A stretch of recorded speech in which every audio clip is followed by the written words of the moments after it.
Hi, everybody. Welcome to Kratom Kingdom. This is Chris Irving coming at you from Knoxville, Tennessee, the most unfriendly city and state in the country. I moved here about 10 years ago and have not met one single person that I could call a friend. None. I am all alone. I spend 8 hours a day in my room because when my father passed away, my mom, in grief, my evil little sister manipulated her into signing the house over to her and her two sons, always thinking about herself and what she can get. Um, well, my brother came because me and my brother are best friends, and he came to visit me on May 2nd, his birthday. And my little sister wanted to impress him with her house and her new cars and her beautiful life, which I see as a life full of debt in a very dysfunctional family. That's neither here nor there. Anyway, we were at dinner. I wasn't hungry. I was feeling nauseous because I didn't want to be there. And I didn't eat anything. Immediately took offense and started in on me. My nephew, the person that my mom gave her house, her entire house that she had paid for her entire life, to my nephew. He said, I can't wait for Gram to go. I can't wait for her to die. Because then he gets all this. And then they can kick me out to the streets and rent it to his friends so he can turn it into a party house. Mind you, they have part time jobs. They're young, never lived on their own in their life. They've been spoiled and entitled their entire life. The one that moved in because he didn't want to live with his mom anymore because she made him do housework. He moved in here and does nothing but 24 hours a day play video games. He doesn't contribute to the mortgage. I mean, it's a $5,000 mortgage, and he won't contribute to it. And if he did, by the time my mom did pass, he would have no mortgage at all. All we'd have to pay for is taxes, which is $1,500 a year. So he would get a house for $1,500 a year with utilities. He has no idea how much utilities cost. He turns the AC on whatever he wants. He does whatever he wants. He doesn't contribute. He doesn't help my mom one bit. That's why I'm here. I moved in to help my mom. And at dinner, my sister, being the dysfunctional family they are, they think it's funny to make fun of each other. Um, she was making fun of my niece's, Jeff's daughter's, intelligence. So I said, Devin, I'm really surprised you know what a verb is with your extensive education. And she is so jealous of my two master's degrees and my college education because she couldn't even make it through community college without quitting. Her whole family quits everything that's hard. So she slammed her hand on the table and said, Fuck you, I hate you.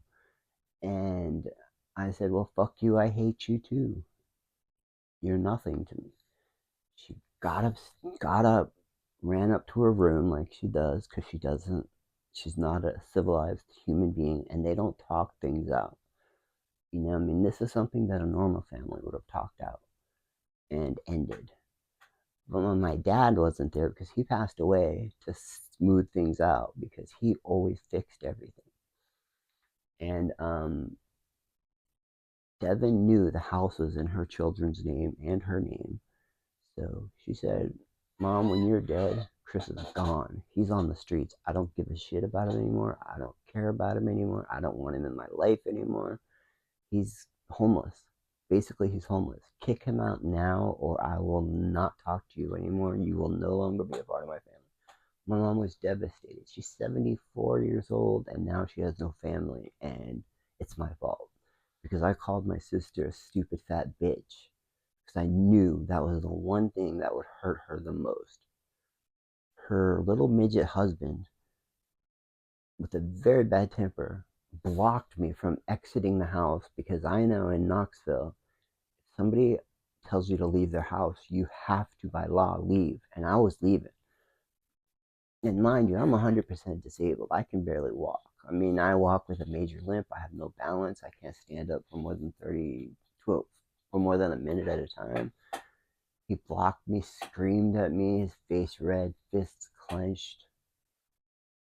I puffed up because I used to defend myself. I used to be a pretty badass dude before my stroke. And my brother, my nephew, the one that said he wished my mom would die, pummeled me from behind, threw me to the floor, threw me on the dining room table, fractured my sternum. I'm laying on the ground now. They're laying above me, kicking me, and acting like they're tough guys. Oh, yeah, we just beat up Chris, the tough guy of the family. We're special now. Ha ha ha ha. You're just a gimp. You're just a gimp. You're nothing anymore. You can't do anything anymore. And they were right. I can't. And I was humbled deeply. My brother eventually, after they yelled at me for 20 minutes for being a piece of shit, my brother picked me up and got me out of the house and then yelled at me for 10 minutes because I ruined his birthday party. And the birthday party had nothing to do with him. There was no cake, there was no gifts. I mean, it was just to show off her Martha Stewart house in life that she thinks is so precious.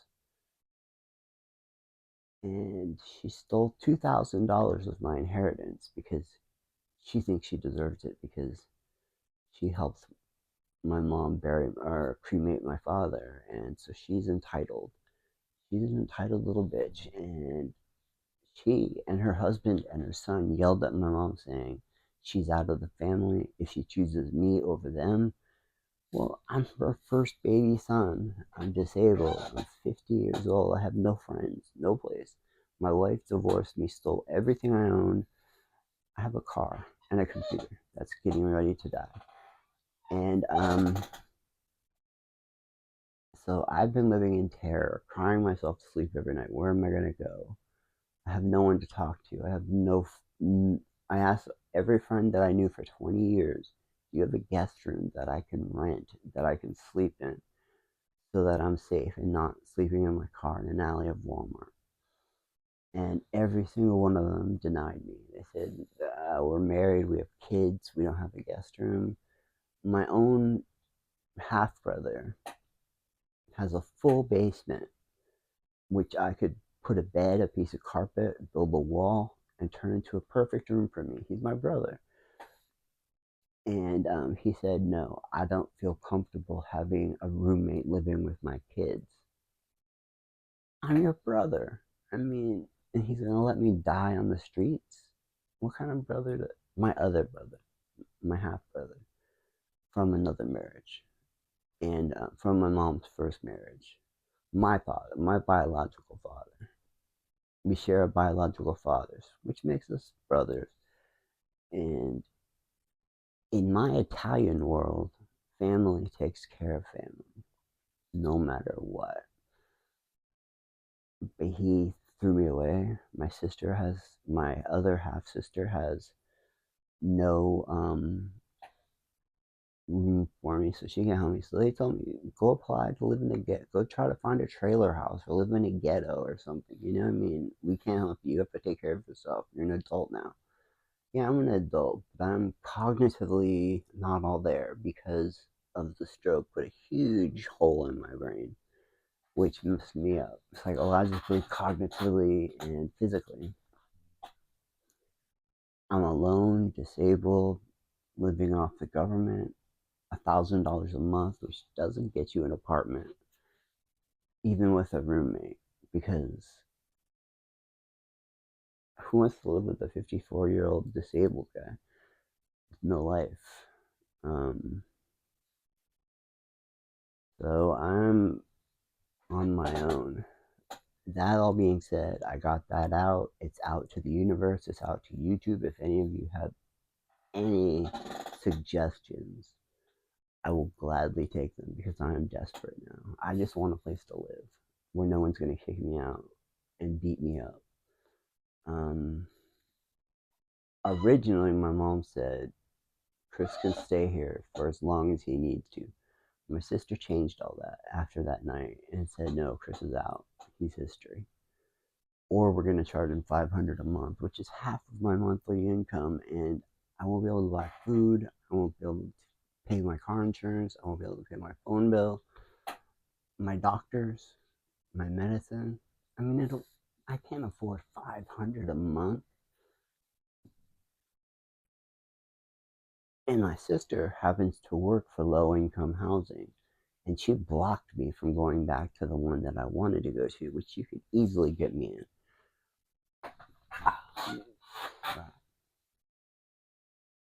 Sorry about that.